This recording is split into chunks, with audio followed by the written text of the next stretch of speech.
Mazar's hunt for the house of David isn't over yet. Next on her agenda is the palace of King Solomon, is just north of this wall. Renowned for his wisdom, wealth, and monumental achievements, such as the construction of the first temple in Jerusalem, King Solomon remains a central figure in Jewish, Christian, and Muslim traditions. Revered as a just king and prophet, his reign is celebrated for its prosperity and cultural impact, with his temple standing as a symbol of divine favor and religious devotion. Despite his significant contributions, the search for his remains and tangible evidence of his grand structures, especially the temple, has persisted for centuries. But now, the moment of truth is here.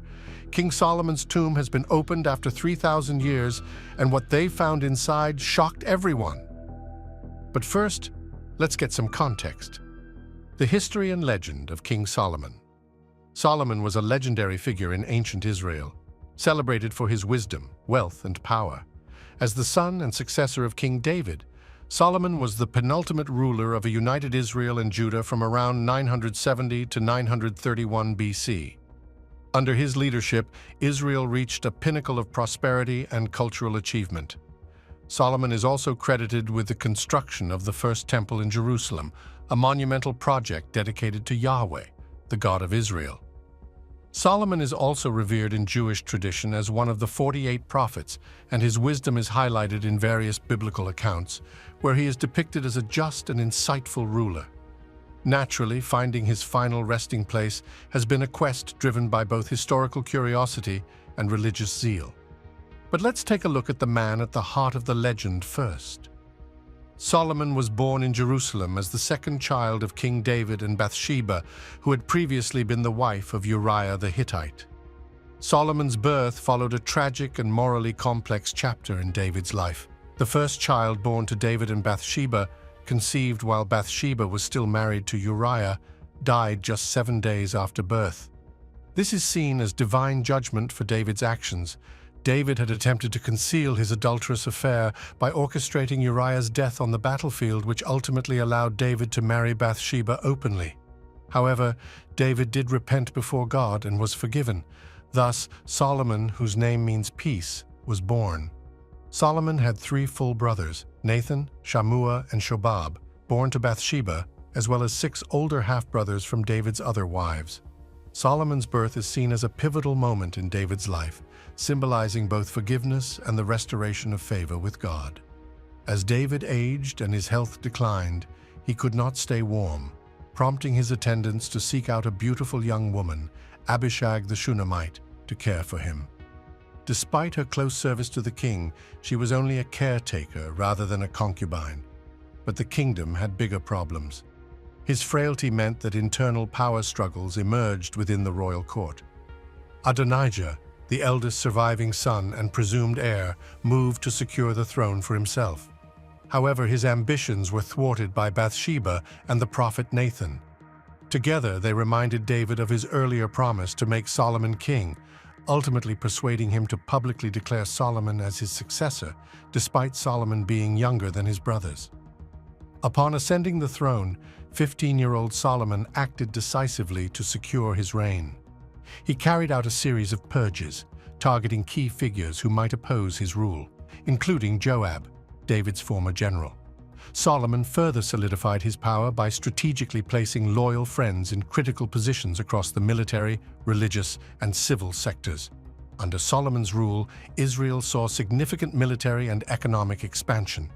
He bolstered the kingdom's military, particularly its cavalry and chariot forces, and established colonies that served both as trading posts and military outposts. Solomon also cultivated and maintained lucrative trade relationships, notably continuing his father David's alliance with King Hiram I of Tyre. This partnership led to joint ventures to distant lands such as Tarshish and Ophir, bringing back luxury goods including gold, silver, sandalwood, pearls, ivory, apes, and peacocks. These ventures, along with his other economic activities, made Solomon the wealthiest of Israel's kings mentioned in the Bible. Solomon is also renowned in the Bible as the epitome of wisdom. In a dream, God invited Solomon to request anything he desired. Solomon, prioritizing the well-being of his people over personal gain, asked for wisdom to rule and guide them justly. Impressed by Solomon's selflessness, God granted him extraordinary wisdom. The most famous story illustrating Solomon's wisdom is the Judgment of Solomon, where two women claim to be the mother of the same child. Solomon's solution to this dispute was both shocking and ingenious. He proposed that the child be cut in half, with each woman receiving a portion. This immediately revealed the true mother, as one woman renounced her claim to save the child's life. Solomon thus declared her to be the real mother and awarded her the child. Beyond his wisdom, Solomon's reign is marked by immense wealth and grandeur. The Hebrew Bible recounts that the kingdom of Israel reached its zenith in terms of splendor and prosperity under Solomon's 40-year rule.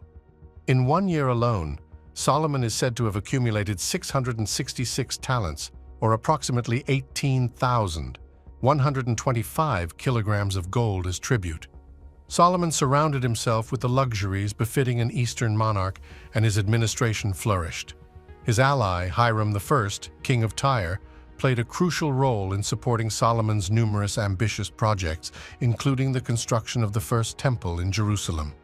In the final years of his life, King David was dedicated to gathering materials for the construction of a grand temple in Jerusalem, intended as a permanent dwelling for Yahweh and the Ark of the Covenant. After David's death, Solomon took on the monumental task of building this temple. The temple's construction reflected Solomon's commitment to his father's vision and his own dedication to his faith. Following the completion of the temple, Solomon continued to make his mark on Jerusalem by erecting several other significant buildings. For 13 years, he oversaw the construction of a royal palace on Ophel, a prominent hill in central Jerusalem. This complex included a series of structures, each with its own distinct purpose and grandeur. Among these were the House of the Forest of Lebanon, the Hall or Porch of Pillars, the Hall of the Throne, also known as the Hall of Justice, as well as his personal residence and a residence for his wife, the Pharaoh's daughter. Solomon's throne was described as exceptionally opulent, featuring moving parts that made it one of the earliest examples of mechanical devices in history. Additionally, Solomon undertook the construction of extensive waterworks for Jerusalem and bolstered the city's defenses. Beyond Jerusalem, Solomon expanded his construction efforts throughout Israel. He is credited with rebuilding cities and establishing key locations such as the port of Ezion-Geber and Palmyra, a commercial depot and military outpost in the wilderness. Although the exact site of Ezion-Geber is known, no physical remains have been discovered. However, significant archaeological findings have been made in cities like Hazor, Megiddo, and Gezer, which Solomon is said to have fortified or rebuilt. These sites feature substantial ancient remains, including impressive six-chambered gates and ashlar palaces. During Solomon's reign, Israel experienced a period of exceptional commercial prosperity. The Bible describes an extensive network of trade routes, both by land with Tyre, Egypt, and Arabia, and by sea with distant regions such as Tarshish, Ophir, and possibly South India. This trade network brought wealth and luxury to Israel, further enhancing Solomon's reputation as a wise and prosperous ruler. According to the biblical narrative, Solomon's reign was marked by his extensive marriage alliances, which included 700 wives and 300 concubines. These wives were primarily foreign princesses, representing various nations, including Moab, Ammon, Edom, Sidon, and the Hittites, along with the daughter of the Pharaoh of Egypt. The marriage to Pharaoh's daughter is often viewed as a strategic political alliance, strengthening ties between Israel and Egypt. However, Solomon's affection for his numerous wives and concubines is noted in the scriptures as being driven by love, which ultimately led to significant religious compromises. Among his many wives, only Naamah the Ammonite, the mother of his successor, Rehoboam, is mentioned by name in the Bible. The biblical account criticizes Solomon for allowing his foreign wives to bring their deities into Israel, leading to the construction of temples dedicated to gods like Ashtoreth and Milcom. This is seen as a direct violation of the religious purity that was expected of the Israelite king. According to the traditional narrative, Solomon descended into idolatry due to the influence of his foreign wives. This story was probably designed to explain and justify the division between the northern kingdom of Israel and the southern kingdom of Judah, attributing the schism to Solomon's alleged misdeeds. Moving on, one of the most notable events in Solomon's life was his encounter with the Queen of Sheba. The Queen of Sheba, who ruled a distant land, housed curiosity about Solomon's famed wisdom and wealth. This led her to journey to his court with a lavish caravan of gifts, including gold, spices, and precious stones. The Bible states that Solomon granted the queen all her desire, whatsoever she asked, after which she departed, satisfied with her visit. Sheba is traditionally identified with the ancient kingdom of Saba, which spanned both sides of the Red Sea, including parts of what are now Yemen, Eritrea, Somalia, and Ethiopia. The exact location of Sheba has been debated, with some sources placing it in northern Ethiopia and Eritrea. The story of the Queen of Sheba has been expanded in various traditions, including rabbinical literature, Ethiopian lore, and classical accounts. According to one version, Solomon possessed the ability to command animals, and upon summoning a hoopoe bird, learned of a distant, wealthy land ruled by the Queen of Sheba. Solomon then sent the bird to invite the queen to his court. The Ethiopian account, most notably found in the 14th century text Kebra Nagast, goes further, claiming that the Queen of Sheba and Solomon had a son together, Menelik I, who became the first emperor of the Aksumite kingdom. According to this tradition, Menelik was a devout Jew and was given a replica of the Ark of the Covenant by Solomon. It is said that the original Ark was secretly taken to Aksum in Ethiopia, where it remains to this day, guarded by a dedicated priest. This claim of a divine lineage and the possession of the Ark has been a significant source of legitimacy for the Ethiopian monarchy, profoundly influencing Ethiopian culture and history. Despite numerous requests, the Ethiopian Church has consistently refused to allow anyone to view the alleged Ark. However, contrasting this Ethiopian tradition, some classical-era rabbis argued that the Queen of Sheba's son was not Menelik, but rather an ancestor of Nebuchadnezzar II, the Babylonian king who would eventually destroy Solomon's temple some 300 years later. Jewish scribes attribute Solomon's early restraint from marrying foreign wives to his teacher, Shimei ben Gera, who played a significant role in guiding him. As long as Shimei was alive, Solomon did not marry Pharaoh's daughter. However, once Solomon executed Shimei due to a breach of trust, he began to stray into the very sins he had been warned against. Solomon's foreign wives led him astray, turning his heart towards their own gods and resulting in Solomon building temples for these deities. This act of idolatry incurred the wrath of God, as Solomon's actions directly violated the commandments of God. The commandments warned against a king multiplying horses, wives, and wealth.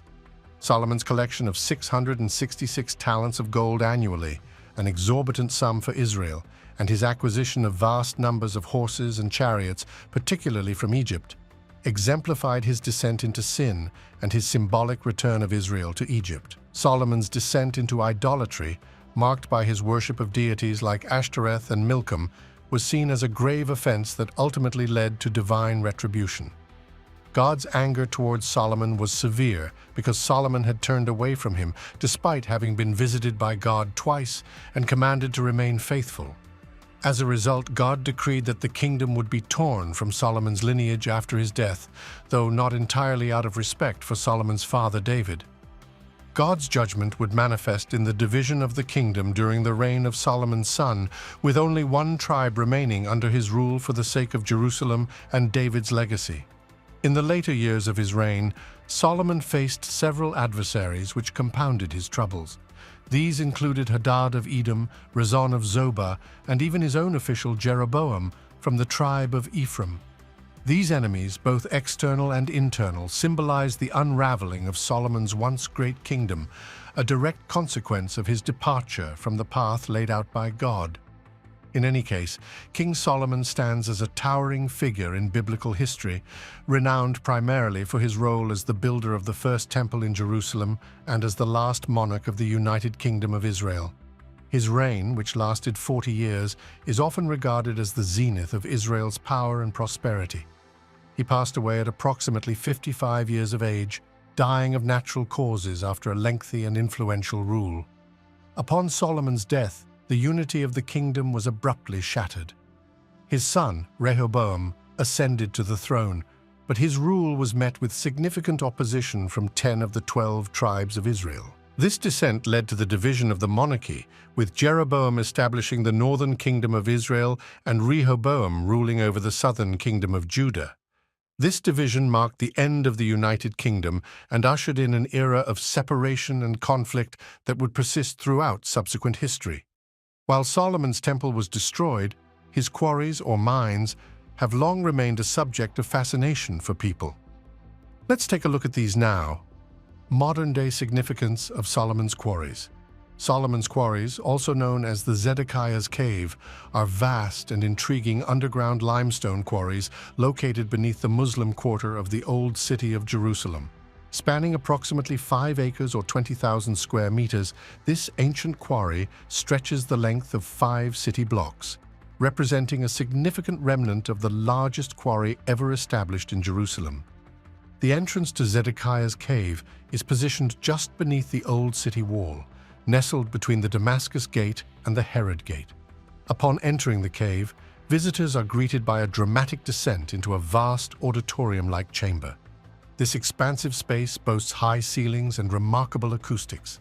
The cave's unique atmosphere is enhanced by the presence of Zedekiah's tears, a natural phenomenon where drops of water trickle through the ceiling, adding to the site's mystique. Beyond this central chamber, the quarry unfolds into a network of artificial galleries meticulously hewn by ancient stonecutters. These galleries exhibit a variety of chaotic and sometimes bizarre patterns and formations shaped by centuries of quarrying activity.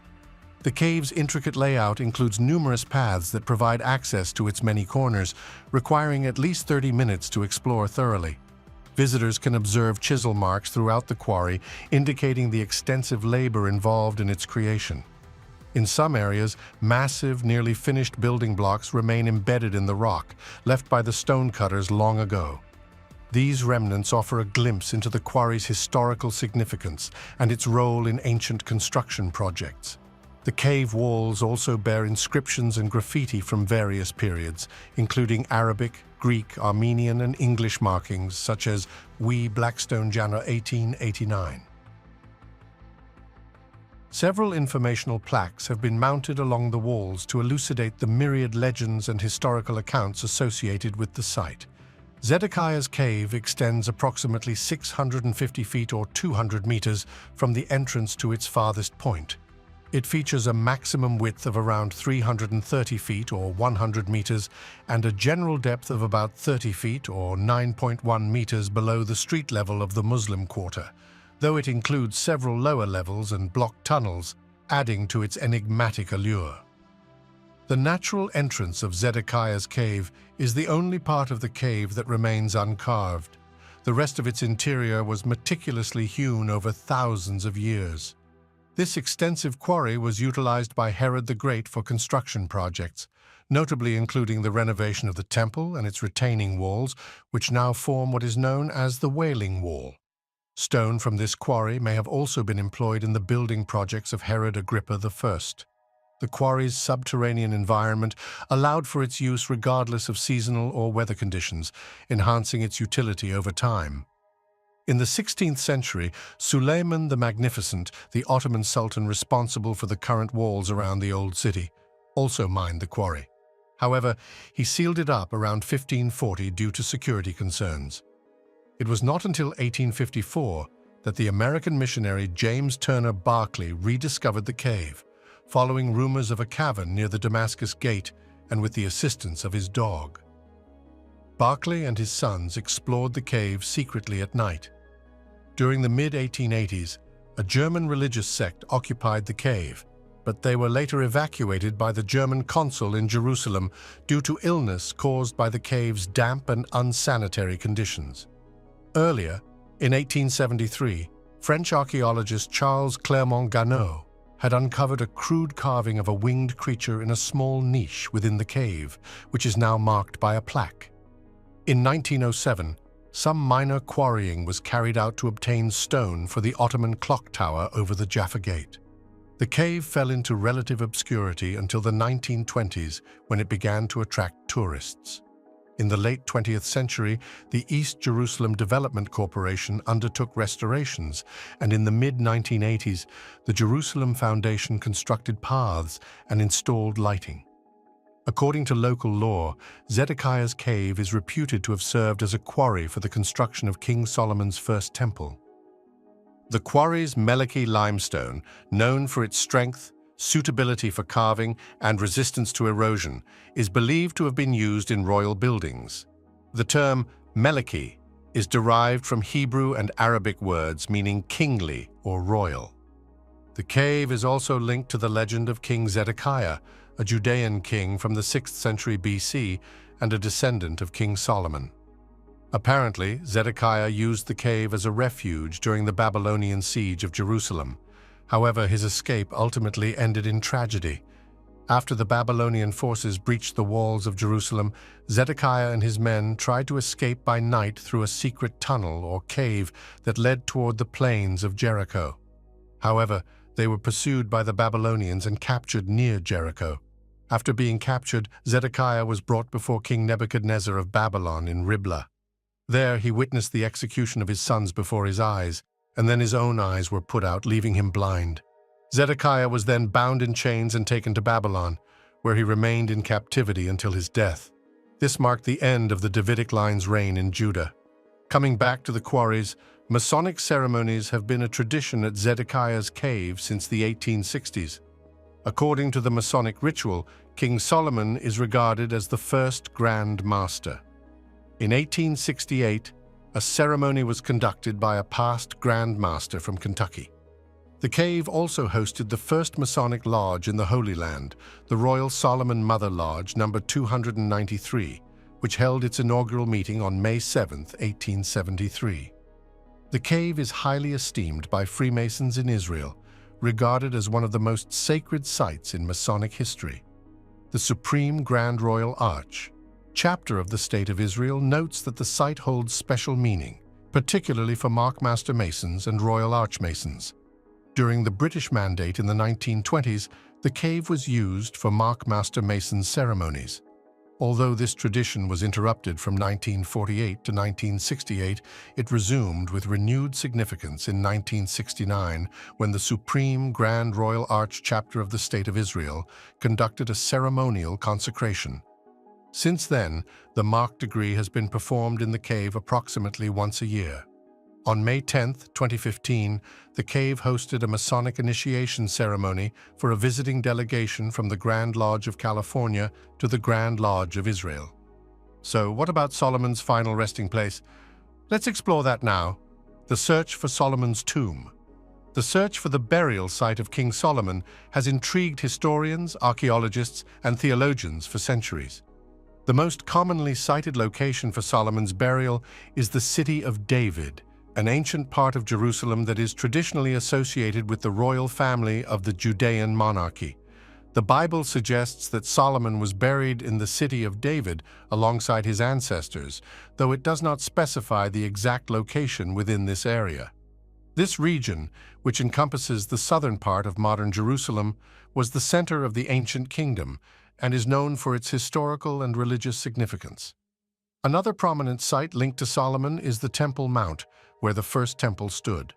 The Temple Mount is one of the most revered locations in Jerusalem, currently home to the Dome of the Rock and the Al-Aqsa Mosque.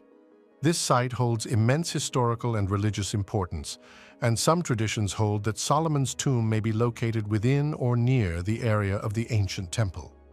However, the Temple Mount's current status as a religiously sensitive area and its complex archaeological layers make it challenging to explore and excavate for potential burial sites.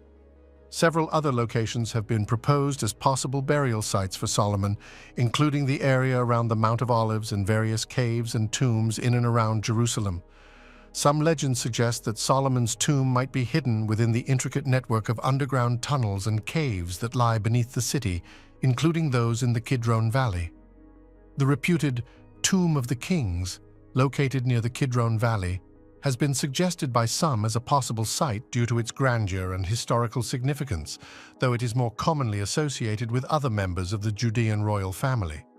The search has been complicated by the destruction and rebuilding that has occurred in Jerusalem over millennia, which has obscured many historical layers. Additionally, religious and political sensitivities surrounding Jerusalem's sacred sites have posed significant challenges to archaeological exploration and excavation. For centuries, the quest to uncover the remains of Solomon's temple, the legendary sanctuary described in the Bible as one of King Solomon's greatest achievements, has proven elusive. However, some key archaeological finds have given us a fresh perspective on things. In 2014, Jimmy Harden and his team discovered 6 clay bullae seals at Khirbet Somili, east of Gaza, which they dated to the 10th century BC. These bullae are the only known examples from this period and offer some support for the historical existence of David and Solomon as described in the biblical texts. Recent findings, such as silver hoards discovered in Phoenicia in 2013, align with the biblical account of Solomon's wealth. These hoards provide material evidence of significant wealth and trade connections, supporting the notion that Solomon's kingdom had access to considerable resources. Additionally, the distribution of fortified cities between Phoenicia and Galilee during the Iron Age provides context for Solomon's interactions with Hiram of Tyre. This distribution also indicates Solomon's political leverage and strategic priorities, which were later preserved in historical accounts. However, the historicity of King Solomon remains a contentious issue among scholars.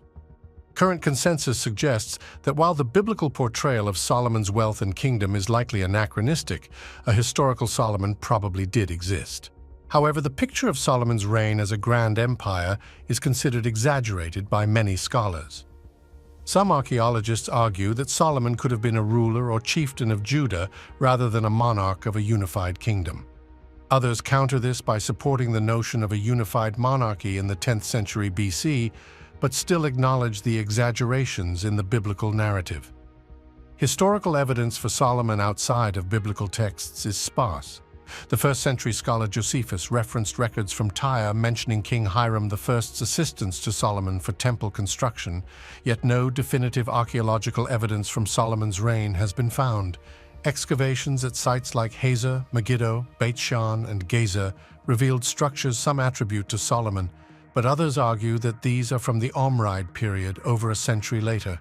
In The Bible Unearthed, Finkelstein and Silberman contend that Jerusalem in Solomon's time was likely a small city-state with insufficient population and resources to sustain an empire as described in the Bible. They argue that the extensive tribute and grand scale of Solomon's achievements are implausible.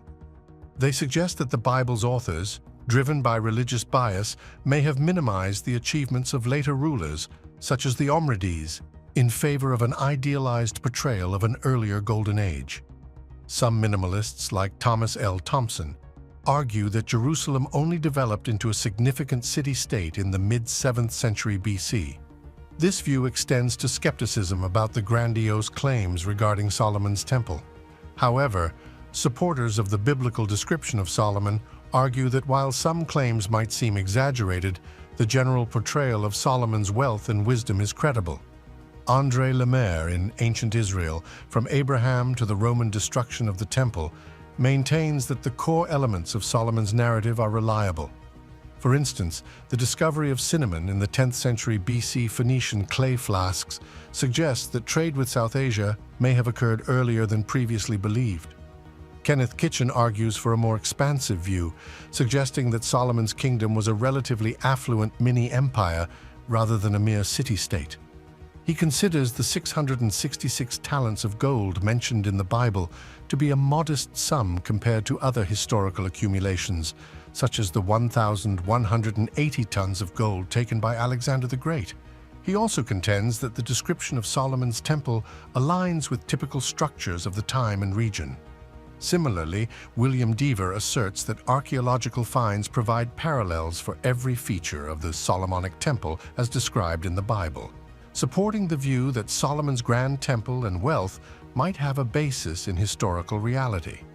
Some scholars adopt a balanced perspective between the minimalist view, which argues that Solomon might be a completely fictional character, and the maximalist view, which supports the biblical account of his grandeur. Avraham Faust, for instance, suggests that while the biblical descriptions of Solomon's wealth and accomplishments might be exaggerated and reflect later periods, there is evidence that Solomon ruled over a larger region than just Jerusalem. Faust's archaeological work in areas like Sharon indicates that commerce in these regions was substantial enough to imply the presence of a larger polity, likely under Jerusalem's influence. Similarly, Lester Grabbe posits that there was indeed a ruler in Jerusalem during this era, and that he probably constructed a temple, though the town was relatively small.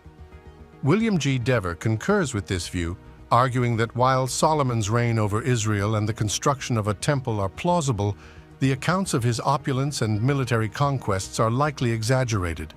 This nuanced approach allows for a recognition of historical elements within the biblical narrative, while acknowledging the potential embellishments and anachronisms. Long story short, Solomon is widely accepted as a historical figure.